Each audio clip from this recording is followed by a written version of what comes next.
الحمد لله رب العالمين، أقام الكون بالعدل والميزان، وأكرمنا بالهداية والقرآن، وأشهد أن لا إله إلا الله وحده لا شريك له القائل في كتابه: ما جعل عليكم في الدين من حرج، وأشهد أن محمدًا عبد الله ورسوله المبعوث بالشريعة السمحة، صلى الله عليه وعلى آله وصحبه ومن تمسك بهديه إلى يوم الدين.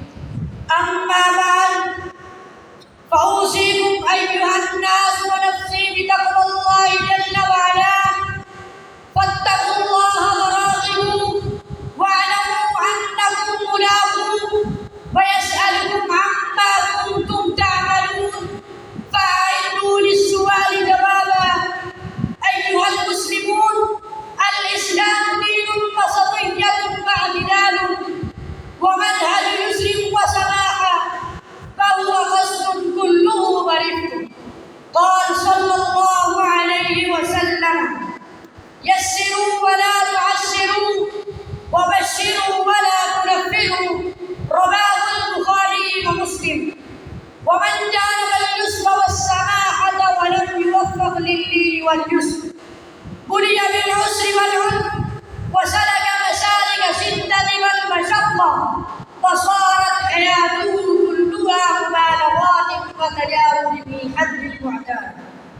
وإذا كان هلاك من قبلنا بالغلو في الدين وتشديدهم على أنفسهم، فإن غالب هلاك آخر هذه الأمة يكون بالغلو في الدنيا وتمييع الدين والتساهل في التطبيق الشرعي والتفريط في الحدود. فيا أمة الإسلام، فهي الأمة الوسط لكل معاني الكلمة، شرفا وإحسانا وشريعة ومنهجا. والدين الإسلامي دين رحمة، وما جعل عليكم في الدين من حرج، حيث جاءت تشريعات الإسلام منبهة لكل حاجات الإنسان الروحية والمادية، يعطي للبدن حقه كما يعطي للروح حقها. فالإسلام يهتم بالفرد والمجتمع، حيث يولي الفرد اهتمام المجتمع، ويلزم المجتمع سلوكا متبادلا في استيفاء الحقوق وإداء الواجبات. أحبتي في الله، نبينا صلى الله عليه وسلم فلما أخبروا فقال أحدهم: أنا أصوم الدهر ولا أفطر، وقال الآخر: أنا أقوم الليل ولا أنام، وقال الثالث: أنا لا أتزوج النساء.